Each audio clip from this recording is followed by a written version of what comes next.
एक लाली कथा में आती है, आप विश्वास नहीं मानेंगे, वो ऐसा ऐसा चिंतन करती है, कभी कभी मुझे बताती है तो मैं प्रफुल्लित हो जाता हूँ। एक बार उसने क्या चिंतन किया कि महाराज जी हमेशा ठाकुर जी और श्री जी पूर्णिमा पे क्यों मिलते हैं, अमावस्या पे क्यों नहीं मिलते। मैंने की लाली अमावस्या पे लाला दिखते ना होंगे, कारे कारे, उस समय लाइट तो होती नहीं है, और अमावस्या पे चंद्रमा है नहीं, और ठाकुर जी दिखते नहीं होंगे, इसलिए अमावस्या पर कोई ऐसी क्रिया। तो बोली तो फिर अमावस्या को नींद कैसे आती होगी, कितना विरह होता होगा श्री जी को कि आज तो ठाकुर जी मिले नहीं। मैंने की तो तुम चिंतन करो कैसे होगा। अब ये कोई लीला कहीं लिखी नहीं है, उसने चिंतन किया है। कैसे चिंतन, बोले महाराज जी एक दिन अमावस्या को मिले, ठाकुर जी आए, श्री जी कह रही है श्याम सुंदर कहाँ हो, रात हो रही अंधेरा। ठाकुर जी इतने में हंस गए तो दांत अच्छा जे खड़े, आओ बैठो। किशोरी जी के मन में क्षोभ है, ठाकुर जी को बड़ी शर्म भी आ रही है, क्यों मैं इतना कारो काय क्यों कि अमावस्या पे दुखी ना हूं।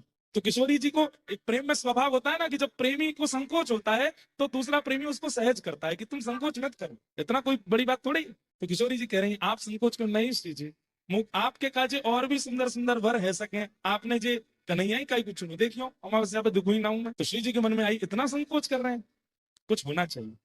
तो श्री जी तो विचार करती है, तुरंत सब कुछ प्रकट हो जाता है। इतने में असंख्य जुगनू उड़ते हुए आ गए, जुगनुओं में डिम डिम डिम डिम एक प्रकाश होता है, और सब जुगनुओं का झुंड आकर के श्री जी के सामने बैठ गया। श्री जी ने इतने में विचार किया, आओ श्याम सुंदर आपको श्रृंगार करो, और दिन तो तिलक से, चंदन से, मोतिन से, आभूषण से श्रृंगार, आज आओ।